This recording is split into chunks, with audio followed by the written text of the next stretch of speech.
Welcome. Welcome to Sunday morning Dharma service. So in winter, we gather and restore our energy. And we're getting an extra dose of that, right, lately? But this is fitting, I think, for today. So today we have a special Dharma talk by Reverend Yu, who will share about the importance of pilgrimage. And once a year or every other year, some of us get to go to Korea, Yongsan, Korea, and he's going to share some of that and some of the retreat and the things that we do and see. So it reminded me of the one thing that was the most prominent in my mind about visiting Yongsan. That's the birthplace of our founding teacher, Master Sotasan, and also Won Buddhism. And what I remember and take with me was the energy that was palpable. And it's an energy of prayer and sincere practice that had been cultivated for over 100 years in that area. So you can feel it when you go there. And I think that we today are the results. We are the ones that came after. So we get to have this experience because they practiced the way that they did then. And that practice has continued. And I want to deeply thank you all because you all are continuing the practice. And because of your presence here, other people after all of us will also get to experience this wonderful energy that we collect together and then give out and make the world a better place. So today we will have sitting meditation, chanting meditation, and we'll start with some movement with B, and we'll have our Dharma sharing with a slideshow by Reverend Yu, and then following we'll have a group meeting, if you would like to join, about Yongsan and what all that entails. So let us start by doing bowing practice this is our Ilwan song. It's one circle image, it represents Dharmakaya Buddha, our interconnectedness. So let us stand before Ilwan song, and please bring your palms together.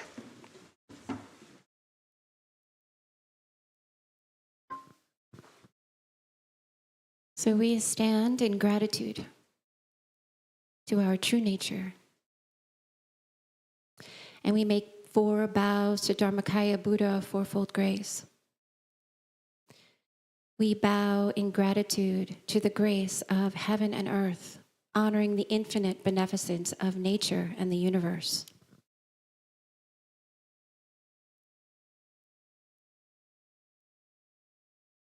We bow in gratitude to the grace of parents, honoring the parents that gave birth to us and those that guided us, our ancestors and teachers and all those who have supported us on our journey.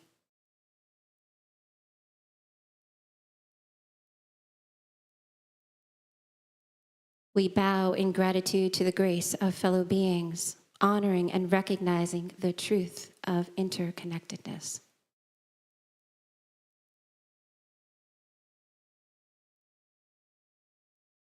And we bow in gratitude to the grace of laws, those that guide us, protect us, and promote justice.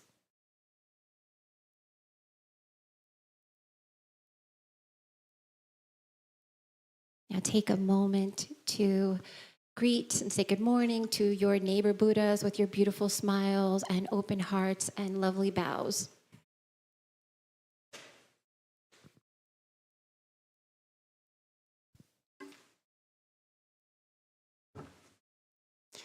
Yes, please remain standing, and I'd like to invite B up to lead us in some movement. Chico. Good morning, everyone. It has been some time. It is winter. I've been hibernating. I think we're all getting ready for spring, but it is still winter, and we will be reminded of that this evening when there are blizzard-like conditions. Winter is the season of water, and that's associated with our kidneys. So I'd like to give our kidneys support today. We'll begin simply with a couple of stretches. We'll stand with our feet shoulder width apart and just begin resonating with the top of the head, working your way down, just feeling all the sensations going through the mind, letting it go. Sensations on the skin, and the muscles and joints, just loosening the face, loosening the shoulders, dropping the tailbone, putting a slight bend to the knees, loosening the ankles, and just really feel rooted into your space. Taking a deep breath, let's raise one arm up, kicking out the opposite arm, and just trying to get down as far as is comfortable. Really feeling that stretch in the opposite flank, and coming up as we breathe in, onto the other side. Exhaling. Big breath in, exhale out.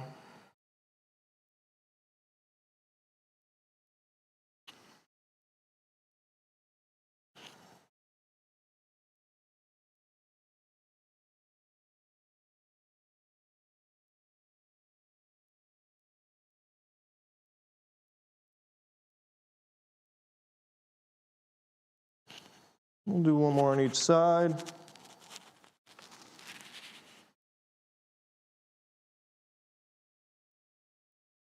And last one.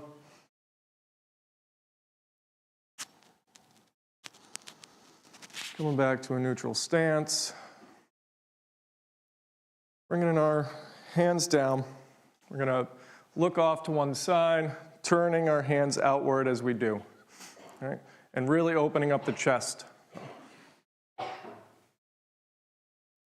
And to the other side. Really feeling that stretch in the neck and shoulders. Might feel a buzzing in the tips of your fingers.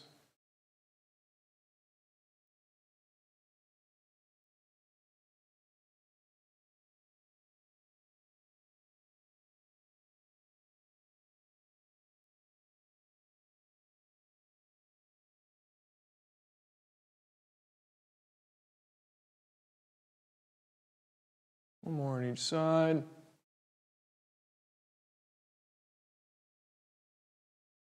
Great. Now let's take our fists, let's put them where our kidneys are. Let's just start massaging a little bit. Warm up those kidneys. They do so much work for us. We like to abuse them by not drinking enough water. We'll start to bounce a little bit.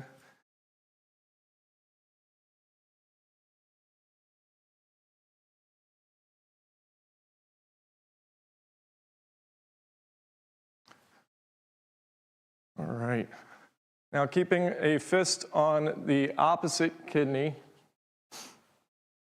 taking our free hand now, we're going to begin to just scoop some water up, bringing it over our heads.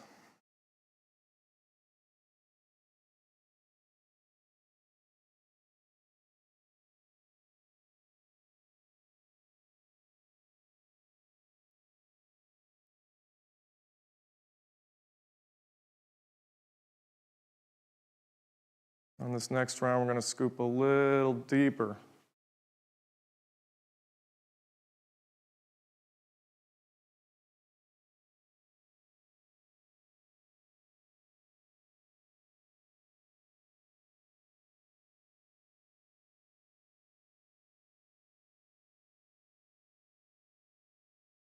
And on this next round, we're going to scoop even deeper. Let's get down as low as is comfortable. Get that beautiful water off the earth, pouring it over our heads, freshening the body.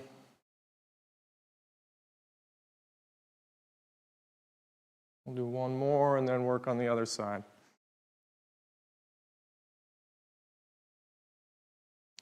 Bringing that hand to the other kidney with our free hand. Just begin to scoop.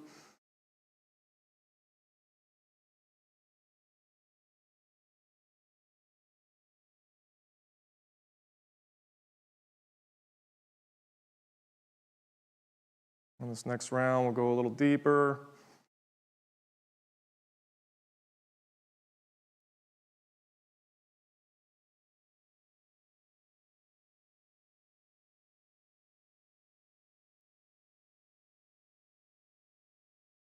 On this next round, we'll go a little deeper.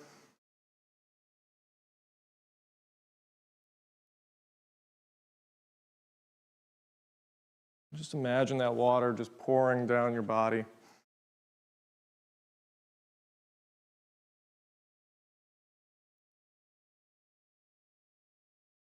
Do one more.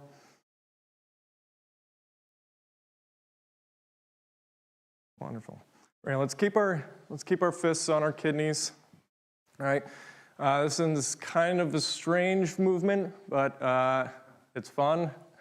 So we'll begin kind of, think of yourself as like a crane, all right? Just like moving your neck, not all your spine, but just start with the cervical spine. All right, now let's incorporate the thoracic spine.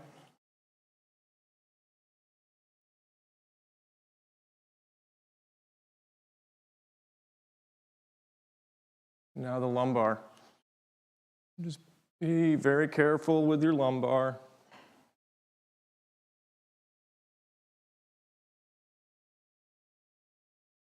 All right, finally, let's bring our shoulders up close to the ear, and we're going to, when we exhale, we're going to make a choo sound, okay? Choo.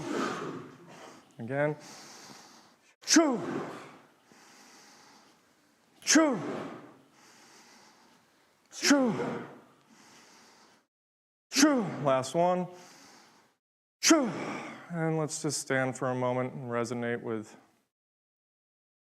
ourselves, the energy we're all putting out for one another. Soak in the energy of the earth.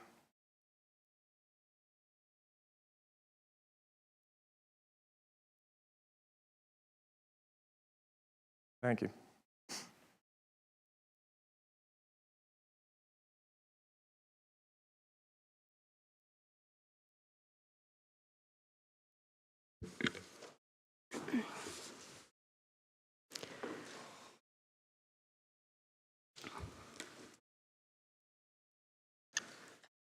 Make yourselves comfortable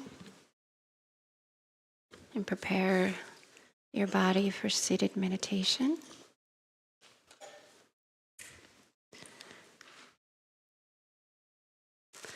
And now Michael will lead us in the method of seated meditation.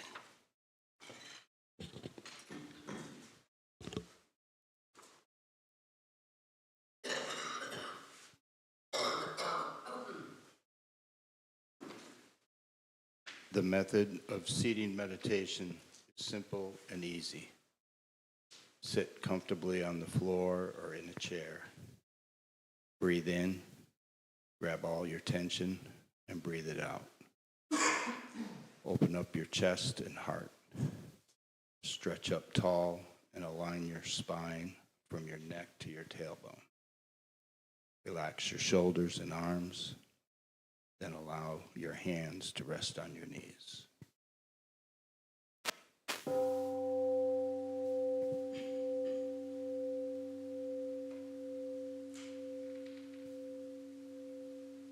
Bring attention to your breath. As you exhale, release all the mental and physical tension. Invite your attention to abide in your chi energy field, which is called the Dajan. This is located about 2 inches below your navel and is the power center for your breathing.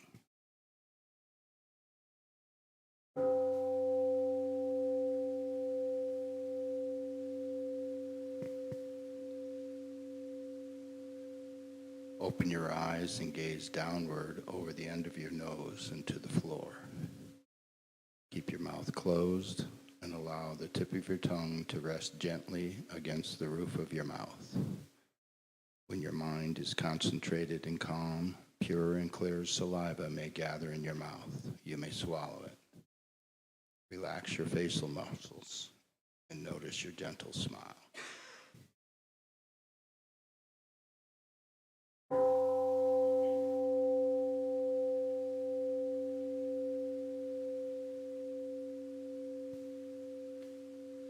If your face or body begins to itch, do not scratch. This is just a sign of the energy circulating in your body.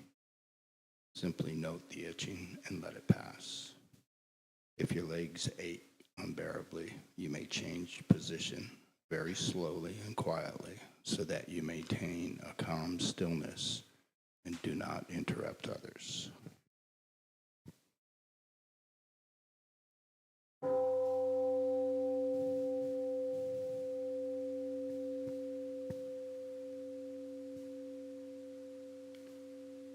When thoughts arise in your mind, do not be discouraged or disturbed by them. Simply focus on your breathing without reacting to or playing with those thoughts. Recognize them as thoughts. They will disappear by themselves. And remember, keep breathing your awareness back to your Dojang breathing center.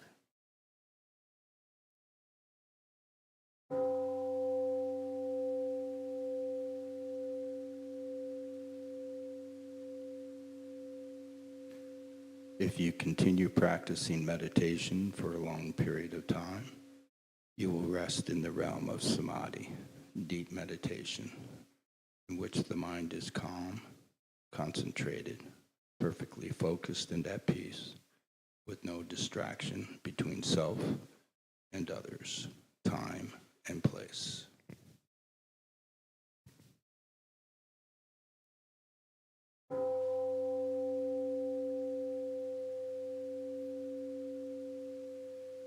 We are grateful to sit quietly together, finding the still point within.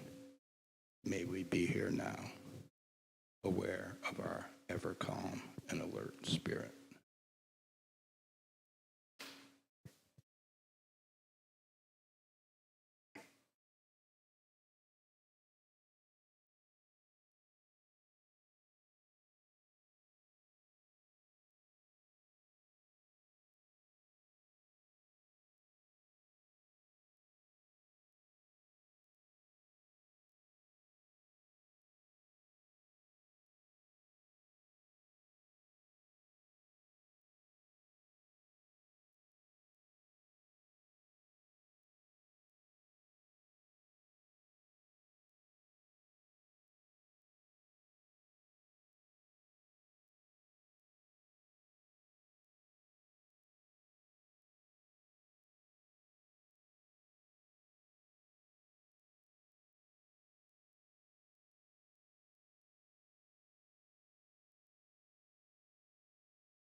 Our meditation practice continues with chanting. So please open up your booklet to page 4 to chant the Ilwan Song vow led by John. Ilwan Song vow.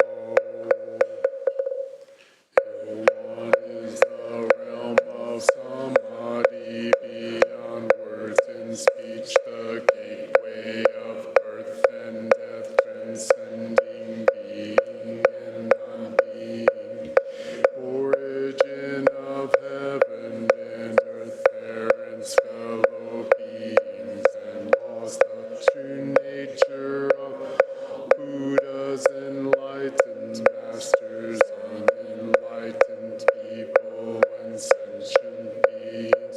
Ilwan manifests as both permanence and impermanence, viewed as permanence. Ilwan unfolds into an infinite world that is ever abiding, spontaneous, just as it is.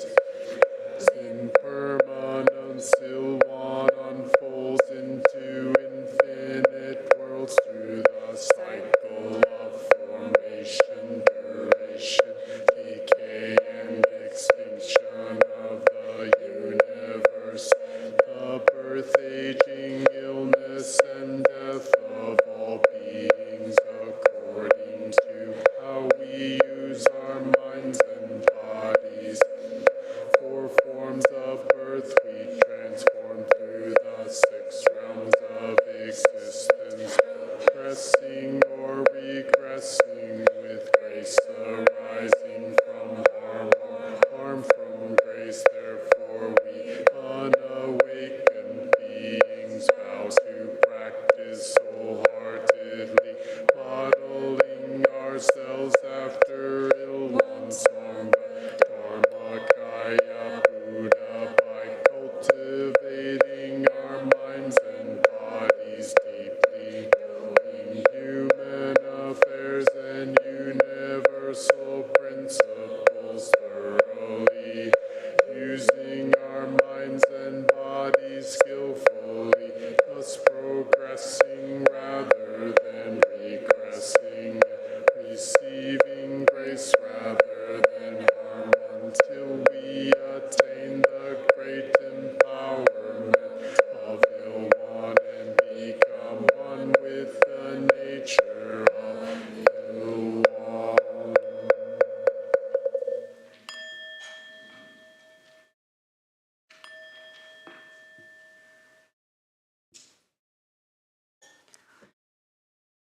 So let's take a moment to stretch our bodies. Check the tightness in your neck and your shoulders.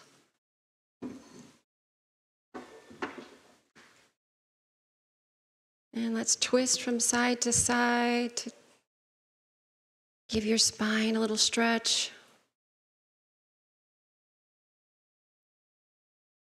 And then raise your arms up high, reach for the sky. Take a deep breath. And release, drop. And then please, you can stretch out your legs and make yourselves comfortable. I am honored to invite Reverend Yu up to give his Dharma talk entitled Walking the Sacred Path, Pilgrimage as Living Dharma.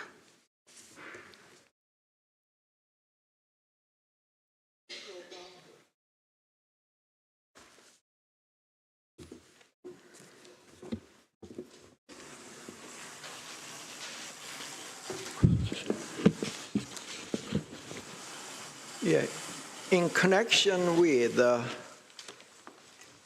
10-day Yongsan State retreat in Korea, Yongsan is the birthplace. Our founding master was born and attained great enlightenment, where the Yongsan University is located. So this is the view of the Yongsan. Underneath.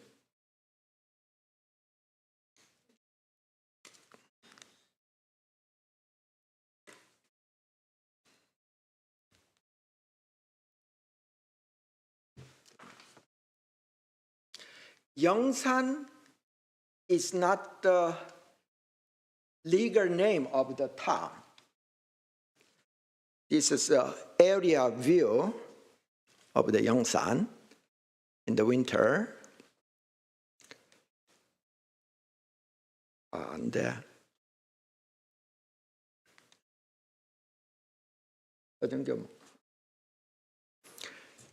so Buddha was born in the northern part of the India, in the kingdom of Magadha. The size of the kingdom is, I think it's smaller than the Columbia County. And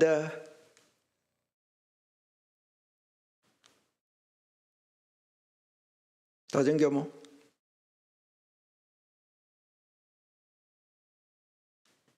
After 계속 눌러야지. This is Buddha constantly traveled around. Why? In order to meet as many as people.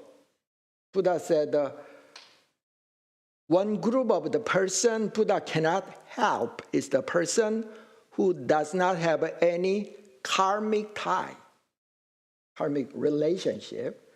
And do you know when Buddha went on arms around, why he always visited 7 houses instead of getting enough food from one household in order to meet as many as people? So particularly in this place, Ragagir, where he stayed for 22 years. This is the virtual peak. Scholars say this is the place where Buddha taught Lotus Sutra.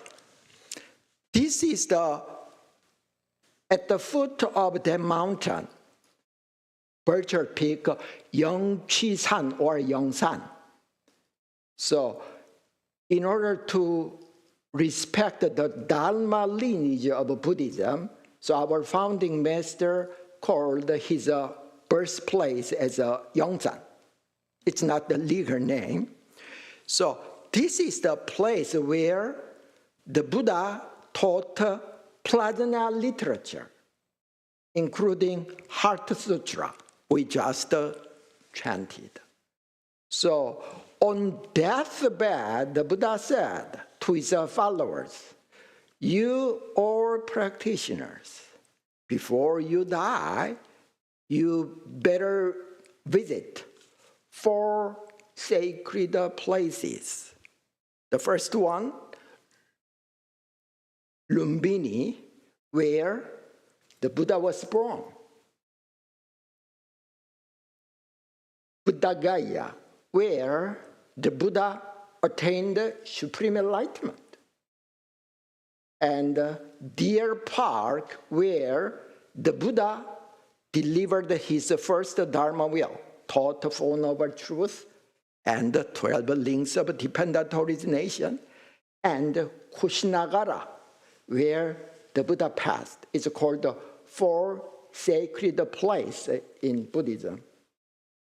So someday I would like to visit there.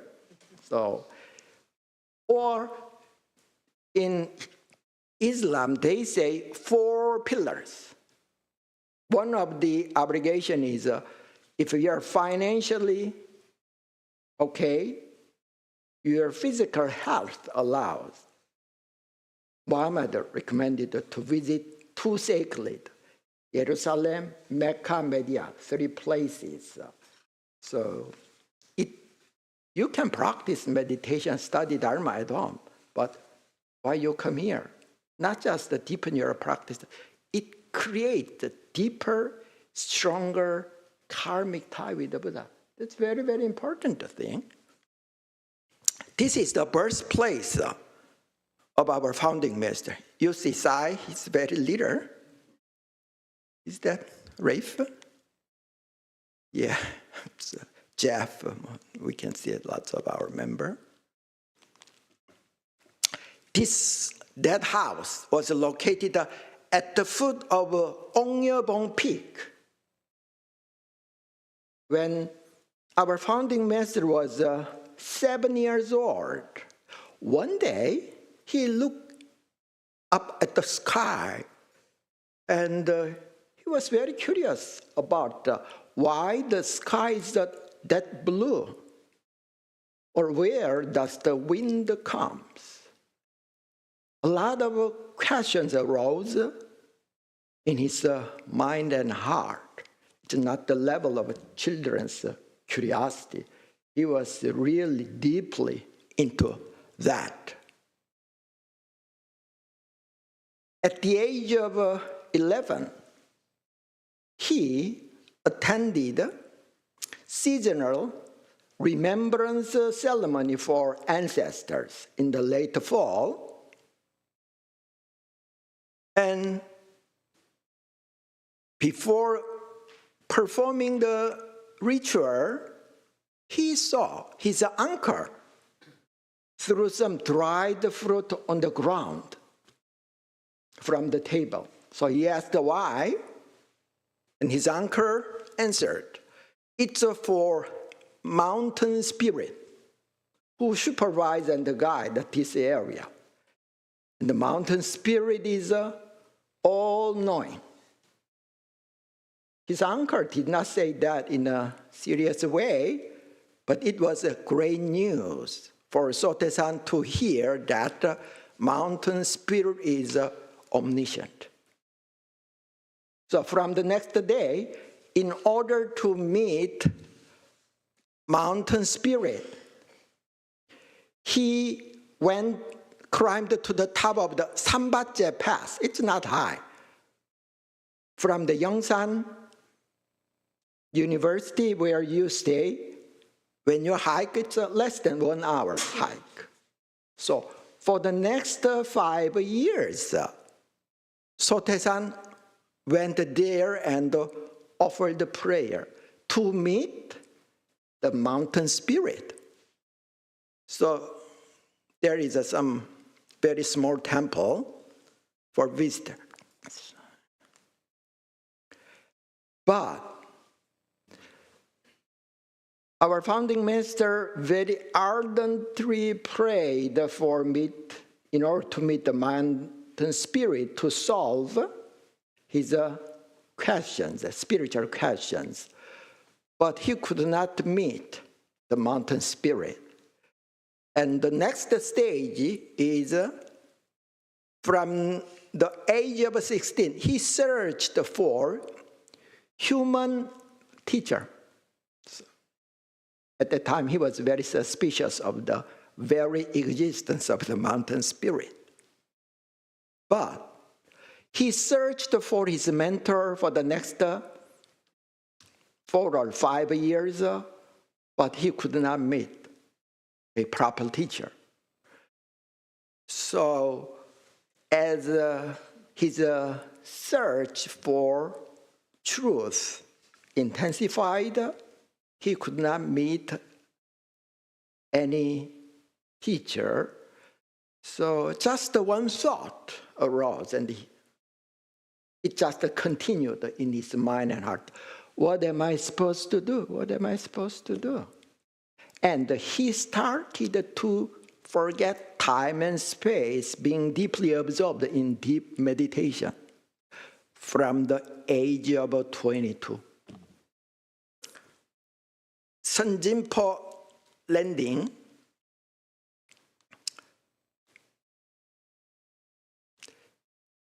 this is the place Sote-san was asked to go to the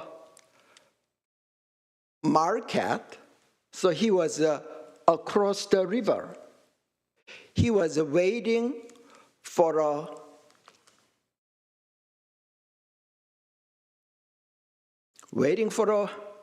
ferry.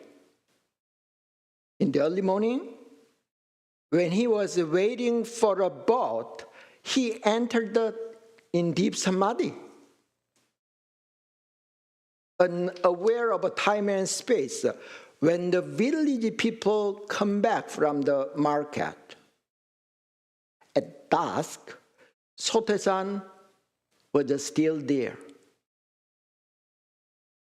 It's a summertime, his face was completely burned. That kind of a deep samadhi state lasted for several years.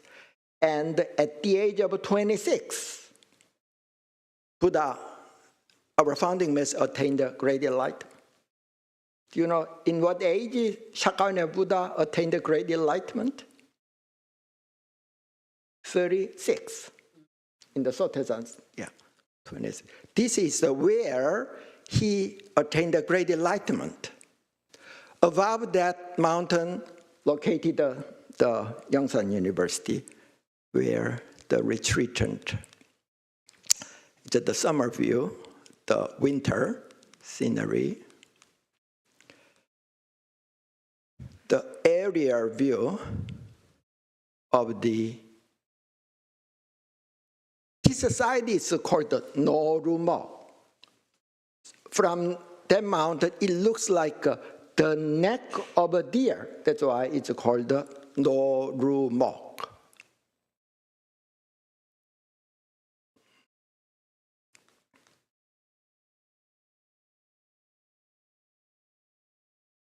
이거 좀 도와줘야 돼. When Shakyamuni Buddha attained the great enlightenment, what was his first Dharma work? What did he do? He attained the great enlightenment under the Bodhi tree and left and meet the villager. This is the deer park. Rather, he started to teach. His first teaching was Four Noble Truths. It's the stupa of the deer park.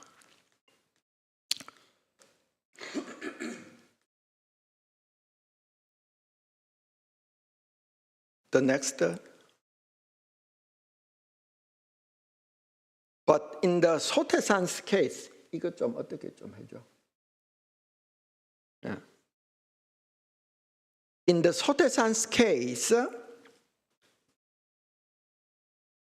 after his awakening, his job was not to teach people. He came to follow lots of students. Why? His appearance started to be changed drastically. His face started to be very shiny. And then he asked his students, why don't we carry out the embankment project? Because that town was extremely poor during our founding master's time. And having tillable farmland was very important. But that Yongsan was located at the seashore. Because of the salty water, they could not grow crops easily. So our founding master asked his followers, why don't we construct a levee? And for 1 year, he supervised and his students cut the pine tree from the nearby mountain and then start to build a levee, which lasted 그 다음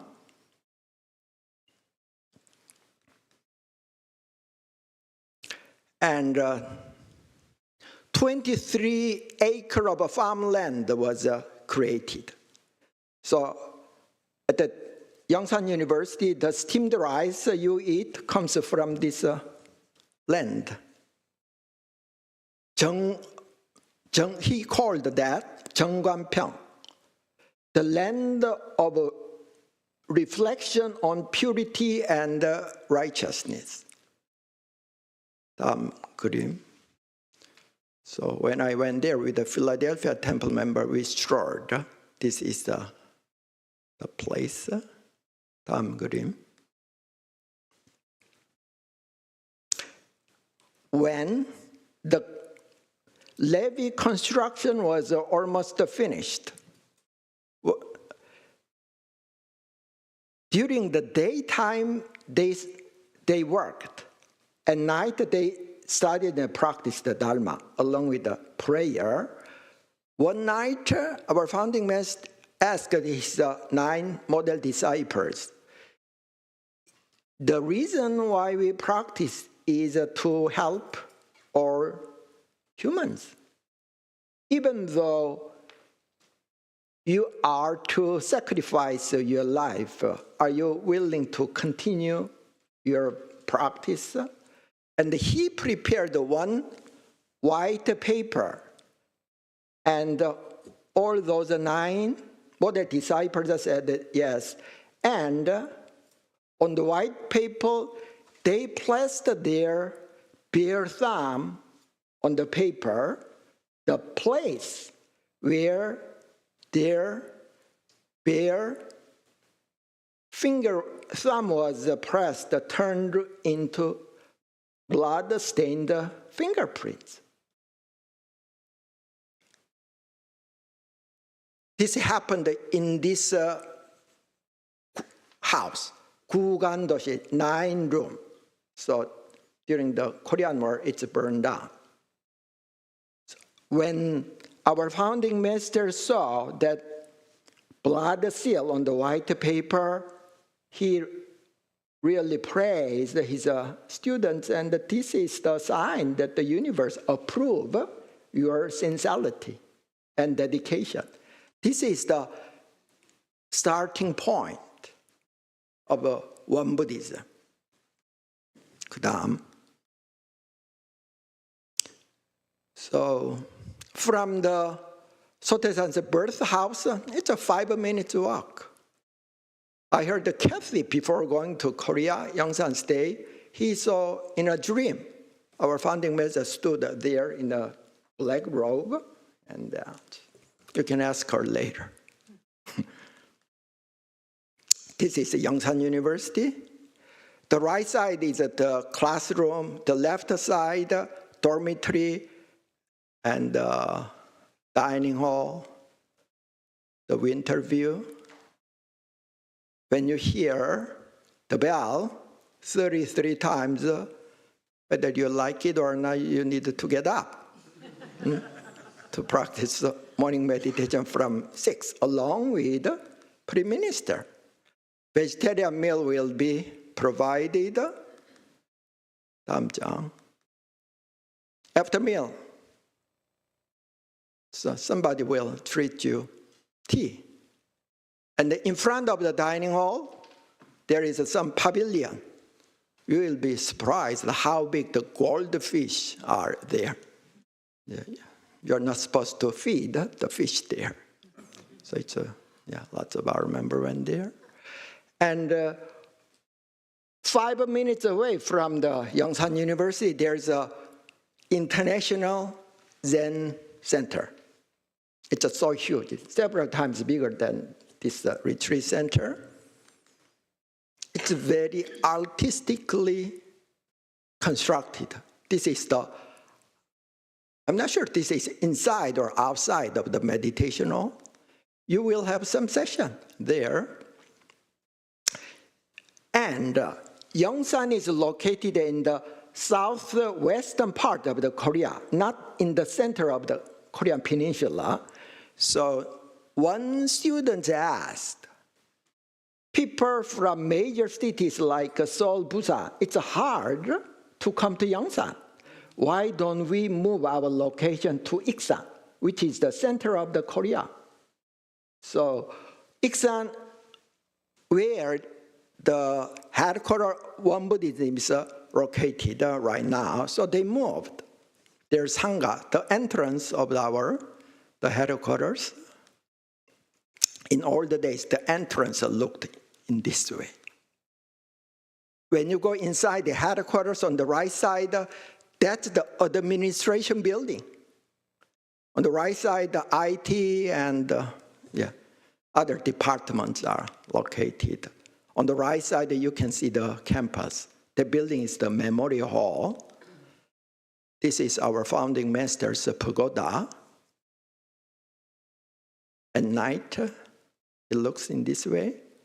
This is where our founding master actually lived.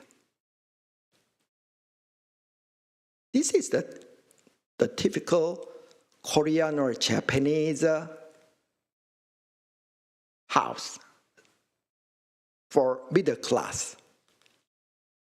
This is a Great Enlightenment Hall where ministers are practicing morning meditation from 5 o'clock. The side of the Great Enlightenment Hall. Similarly, you don't need to set up your alarm. They hit the bell 33 times at 5 o'clock. You have to go to the meditation hall.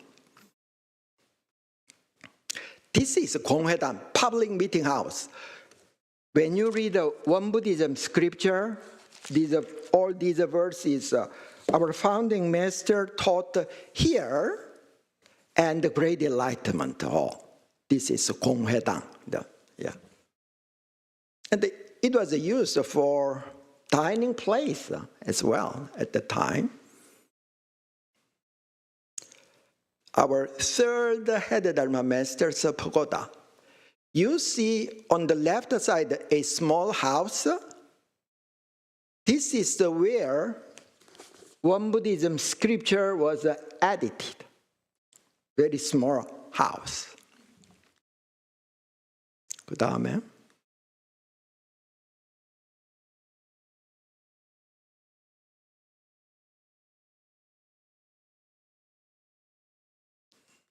next photo. 다정교무. This is Won Buddhism Museum. 다정교무가 저 안에 들어가가지고 케어해요.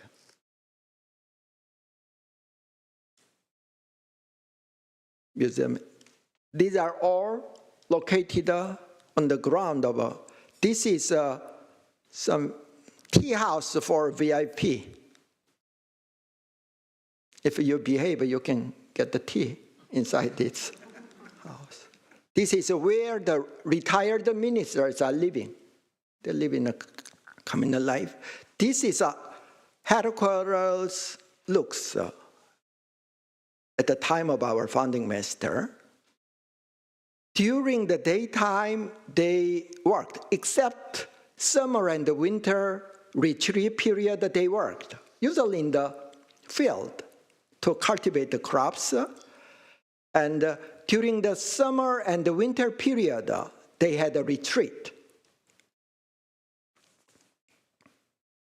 In 1919, so-called March 1st movement, it's a strong protest against the Japanese rule. Korea was at the time under the Japanese colonialism. And most of the religious leaders led that demonstration. So after that incident, all religious community was under very strict surveillance by the Japanese policemen. Lots of policemen actually stayed in the headquarters.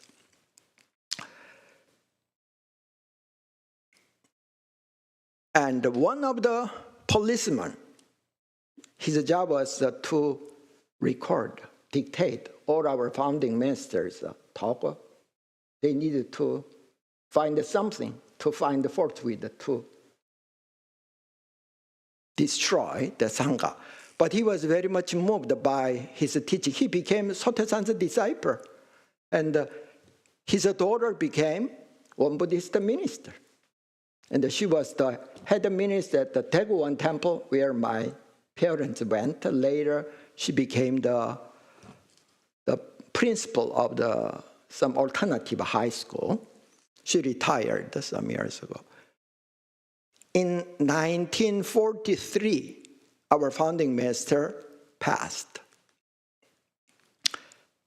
In that great enlightenment hall, the memorial deliverance service was held. His body was cremated. Can you see the stone spear in the middle of the pagoda? Half of his ashes inside that stone ball. The other half is kept in a jar in the room of a head Dharma master. Yeah. So on Sunday service, I think it's the centennial. Yeah, it's real. So I remember sing a song. And then on the right side, you can see the red block building. That's where head Dharma master reside and the Greek people. So 2 years ago, Sai gave, at the Sunday service, Sai gave a wonderful presentation.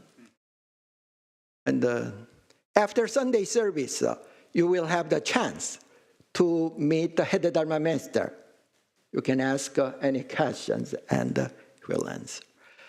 And then, in the afternoon, when the head Dharma master's interview is over, you move to the Jeonju city.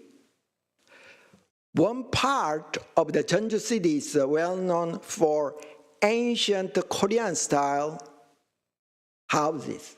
Even though it's your house, you're not allowed to renovate. So, the entrance of that Hano, Korean traditional house village. But the street looks in this way. Even restaurants looks in this way.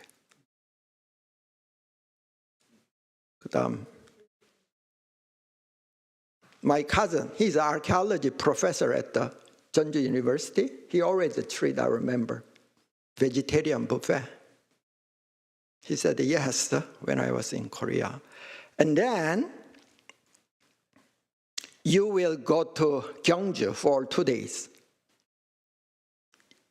You are going to Bulguksa Monastery. The entrance of the Bulguksa Monastery. 다음 그림.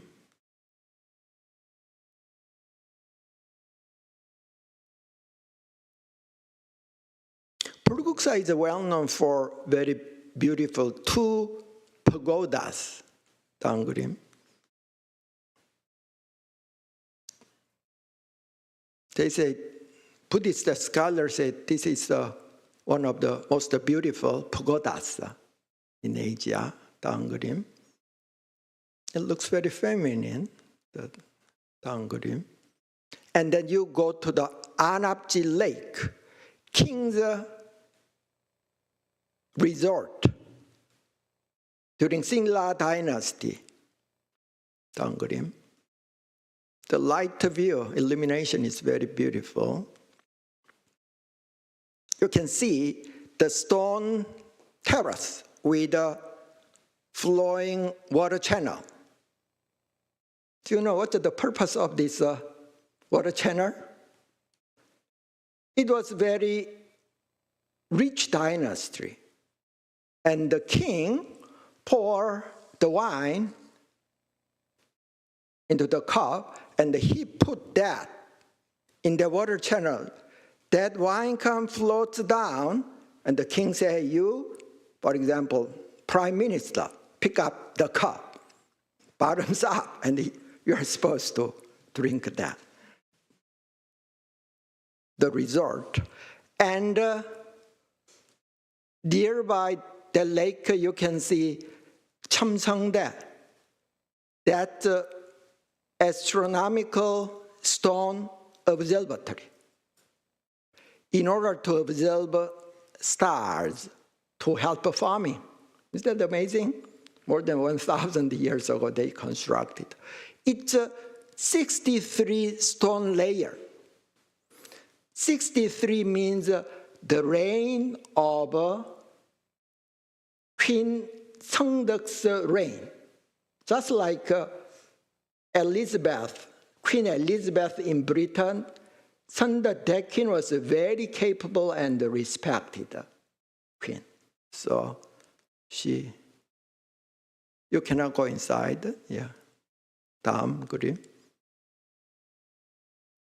And then this is a Gyeongju National Museum. 다음 그림. The entrance of the museum. 다음 그림. Inside you can see many artifacts. Most of these artifact sites were UNESCO listed World Heritage Site. And you can see the hanging bell. The sound is amazing, actually. Even though you stand next to the bell, when they hit the bell, it's not that loud. But the sound carries over to very, very far away. All the technique rely on the alloy of the matter. Yeah. 다음 그림. When you carefully see the bell, the inscription is very artistic. And then you can see Sakuram Grotto, one of the most beautiful artifact in the whole world. It's an artificially made stone cave. When I was little, we could go inside. These days, I'm not sure you can go inside. The Buddha statue is amazingly. And then you can go to Seoul. So that's some part of the administration. For example, Department of International Affairs and the Department of Culture is located in that building. So on the first floor, you can see the Dharma hall, outside of the Dharma hall. The executive director usually works in the building. There's a very good restaurant. If you join Yongsan State, the director of International Affairs, then she will treat you. And then in the middle, this is Gyeongbokgung Palace, one of the palaces in Joseon Dynasty. This is the entrance. When you wear traditional Korean costume, there are lots of shops you can rent this clothes. You can enter the palace for free.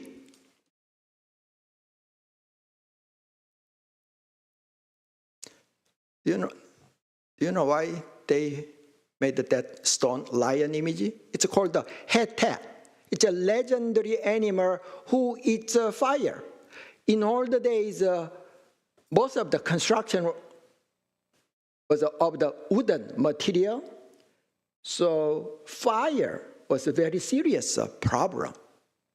And then this legendary lion eats fire. So it's very simple. This is a Geunjeongjeon Hall where the king discusses state affairs with the top minister. You can see Sai Monica 2 years ago. You can see in that main courtyard, you can see lots of stone pavement. The stone slab is not flat or polished. Do you know why? They intentionally put the stones in that way in order to prevent people from sleeping in wet weather. And when it rains, the rainwater seeps between the stone steps. And then the rainwater is channeled into the nearby artificial lake. When the fire breaks out, they use this water. This artificial lake, Gyeonghaeru Pavilion, it's where the royal banquet is held, especially when they greet Chinese diplomats, they always use this place. So it's a huge, it can accommodate up to 200 people. And Jogesa Temple in the middle of the Seoul.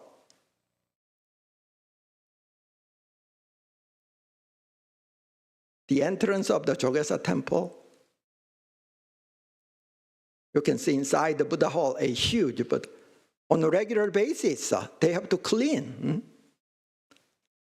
Do you know what this building, what this house for? In front of the Jogesa Temple, there is a small house. This is the first post office in Korea. Mails was just delivered inside Seoul, not to the local area. And some years ago, a fire broke out in the Jogesa Museum, next to the Jogesa Temple. Jogesa Buddhist Museum is a really of the top quality museum. You can see lots of, and then some busy district, you can have a meal. And the Pukchangdong district, it's with so many traditional Korean style houses. Do you know what is this place? It's a Seoul meditation center where I worked. After I was ordained, I worked there for 6 years. You can see the red brick building. The second floor, that's my room. And you will stay at the Wonnam One Temple. It was a newly built temple in Seoul. You will stay there. And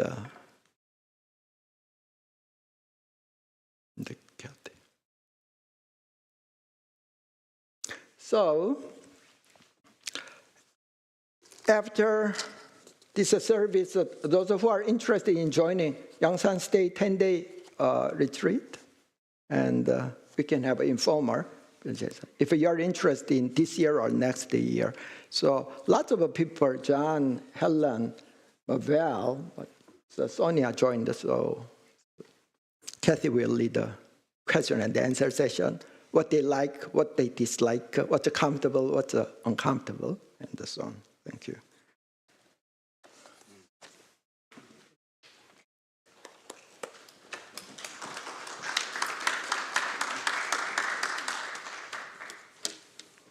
Thank you so much, Reverend Yu. Those pictures were really beautiful, and you get to see the sort of 2D version. The bell, the 33 times bell, that's next to the men's dorm. So ladies, it's okay. So 10-day retreat rely on just the donation. But after 10-day retreat, it's optional. Whether you go to sightseeing in Gyeongju for 2 days, another 2 days for Seoul. That's optional.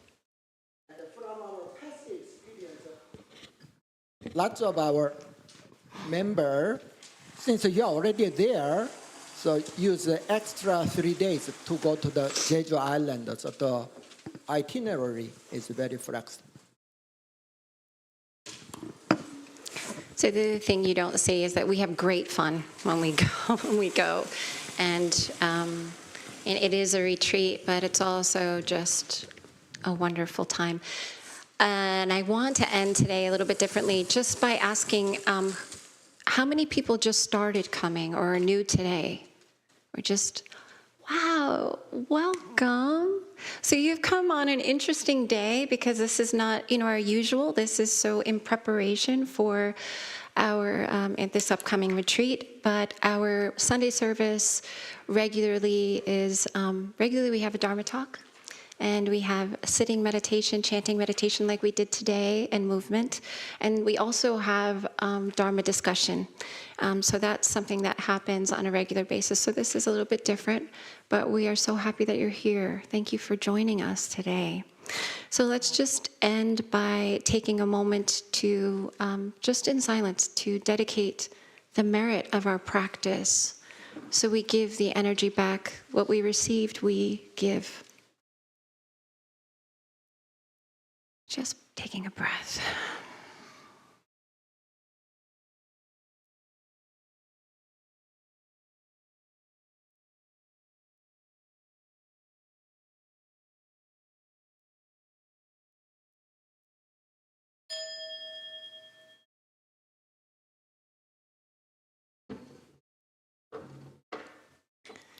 So thank you for joining us. Like Reverend Yu said, if you would like to learn more about this pilgrimage, please stay for conversation. And also, if you're new and you have any questions about Won Buddhism, about meditation, you can talk to me or Reverend Yu or Reverend Ginger when she comes back as well. So in other words, otherwise, have a wonderful and safe week. Be careful in the snow. And there's tea. Please have some tea if you'd like.